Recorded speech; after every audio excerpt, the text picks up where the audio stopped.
Smash Ultimate is now a whole 8 years in the past, and it truly brought the game series to an ultimate level. With the largest number of characters, items and stages, it certainly lived up to its name and became the ultimate Smash experience. In part also thanks to the DLCs. Some time ago, however, I saw a pretty interesting quote from Sakurai, the producer of the series, which inspired me to make this video. In this quote, he talks about how he can't even imagine what will be next for the series, and that he can't imagine the series' character lineup to get even bigger. So he's very uncertain if he'll be able to propel the series to new heights once again. And if you think about it more closely, it makes sense. Smash is now a game series that essentially defines itself by mostly one thing: its size. In the beginning, Smash actually consisted only of Nintendo's own characters, until they added guest characters from other companies for the first time in Brawl, like Snake and Sonic. Each new Smash game then became bigger and bigger, and fans' expectations kept rising. Character reveals literally turned into events, with high-quality animated trailers, sometimes even watched together through public viewing in Nintendo stores. Every new announcement sparked heated discussions. Some new characters were long awaited and hyped, while others were met with a lot of hatred, meaning there was always plenty to talk about. It was truly a spectacle, which then continued into a second round with the DLCs. So it's not hard to understand why Smash Ultimate quickly became the best-selling game in the series, and why Sakurai wonders how he could ever exceed it. Because even though Smash is certainly one of the most ambitious crossovers in gaming history, that also brings a problem with it: the licensing. While fans are definitely excited about Nintendo's own characters, it's often the ones from other companies that are the real highlights. Characters like Joker, Cloud and Banjo-Kazooie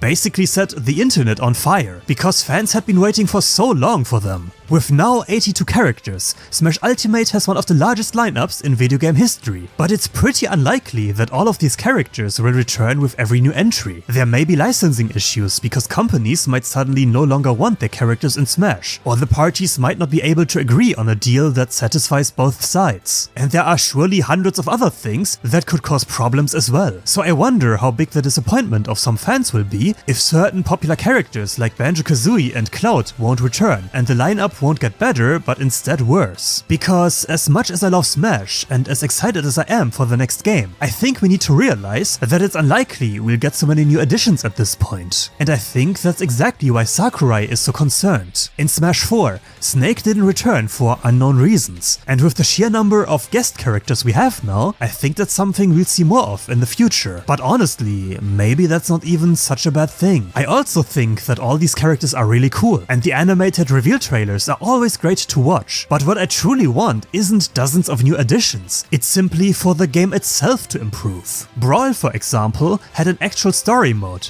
which certainly wasn't perfect, but it was far better than anything we got afterwards, and it also had a lot of cool animated cutscenes. It was a great way to get to know all the characters, who at the time, back when not everything instantly spread across the internet, were still a surprise. And that's something I actually would have wished for Smash Ultimate too, but nowadays that's simply impossible. Sakurai himself named all the internet uploads of cutscenes as the reason why he doesn't want to do it anymore. And I kind of get it. If you've already seen everything online beforehand, it's not special anymore once you play it yourself, which is a real shame. And the developers probably feel like their work is being wasted. But at the same time, I can't help but think, doesn't that kind of apply to every game? These days, major games constantly get leaked and uploaded right away, but no one is being forced to look at those leaks. I often don't even watch trailers anymore because I want to know as little as possible before I play the game. So while I do understand his perspective, it's really an issue that affects all developers, not just the Smash team. At the same time though, it takes away part of the game's identity. In Smash Ultimate, there was indeed an adventure mode with cool challenges, but it offered comparatively little story, and I didn't like the overall presentation as much as in Brawl. While Brawl made me feel like I was experiencing a real adventure, Ultimate's version felt more like a sequence of small challenges, ultimately lacking the same personality. But opinions obviously vary, so feel free to tell me yours in the comments. What I also find fascinating is that Smash Ultimate presents itself as a major multiplayer game, but the online features aren't really good. That's something people are used to from Nintendo, sure, but here it stood out even more in my opinion. Many matches were completely unplayable for me due to lag, while for example Mario Kart can still be fun even with lag.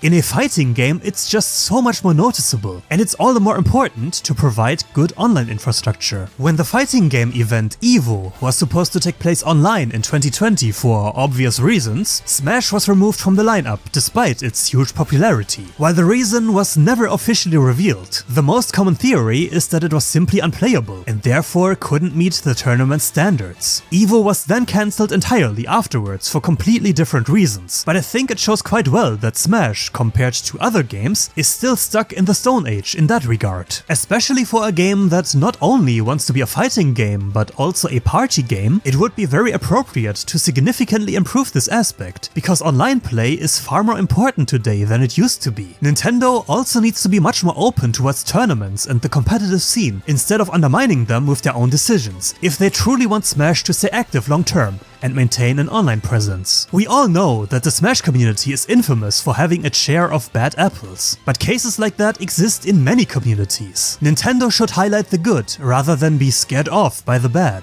In my opinion, there aren't many communities that support a game series with as much passion as the Smash community, and it's exactly that passion, the hype and the emotions that I'm missing right now. I hope that Sakurai and Nintendo find a way to continue this amazing series despite the challenges, especially because I associate so many childhood memories with it. You know, maybe I'm just weird in this regard, or maybe many people feel the same way, but despite the fact that Smash Ultimate has the largest number of characters, stages and items, I still played it far less than Brawl, and that actually shows me that those aspects aren't that important to me if the actual modes aren't as good as they could be. What's the point of having hundreds of characters, stages and items if I get bored after just a few hours and move on to the next game? Of course, I know that it's common for fighting games to focus on multiplayer content and only offer a few single-player modes, but Smash is probably the fighting game with the highest percentage of casual players, which makes this aspect all the more important. So maybe it isn't always about getting bigger, but rather about expanding and improving the positive aspects of the game itself. Smash already has an incredibly large character lineup that overshadows other fighting games completely, so I think maybe 5 to 10 new fighters would be enough and there's no need to go overboard.